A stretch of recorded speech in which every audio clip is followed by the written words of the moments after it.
আসসালামু আলাইকুম। আমি এই মুহূর্তে দাঁড়িয়ে আছি ঢাকা কক্সবাজার রেলওয়ের মাঝখানে।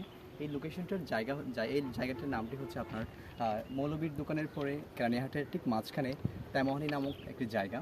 আপনারা দেখতে পাচ্ছেন এটা হচ্ছে গত বছর এই জায়গাতে, এই তেমহানি জায়গা এবং কেরানীহাটের সংলগ্ন এই জায়গাতে বিশাল পরিমাণ প্রবল বেগে একটা হচ্ছে বন্যা হয়েছিল।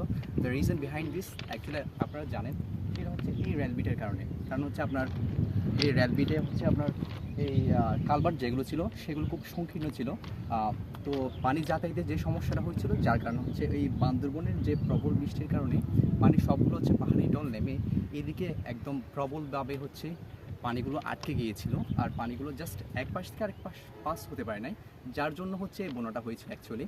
এর পরবর্তীতে সরকারের পদক্ষেপে এবং সংস্কারের কারণে রেলবিটটা এখন খুবই শক্তিশালী এবং খুবই মজবুতভাবে এই রেলবিটটা পাকাপোক্তভাবে করা হয়েছে। আপনারা দেখতে পাচ্ছেন যে বিশাল রেল লাইন, এদিক দিয়ে হচ্ছে আপনাদের যে পর্যটক এক্সপ্রেস আর হচ্ছে আপনার কক্সবাজার এক্সপ্রেস, এই দুইটা ট্রেন হচ্ছে আপনার ঢাকা থেকে একদম সরাসরি কক্সবাজার গিয়ে পৌঁছে।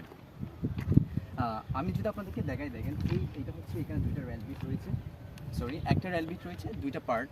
এইটাকে বলা হচ্ছে আপনার মিটার গেজ, এই এক পাশকে মিটার গেজ বলা হয়, আর এইটা এবং এইটা এই দুইটাকে সম্পূর্ণ একসাথে বলা হয় ডুয়েল গেজ।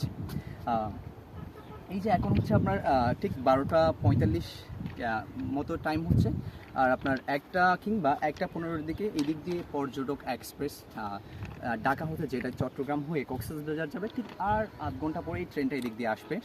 এখন সেই জন্য আমরা জাস্ট এখানে আসলাম দেখার জন্য আসলে এই ট্রেনের আসলে প্রত্যেকটা পার্ট বা এই এনভায়রনমেন্টটা কীভাবে কীরকম হচ্ছে এগুলো জানার জন্য।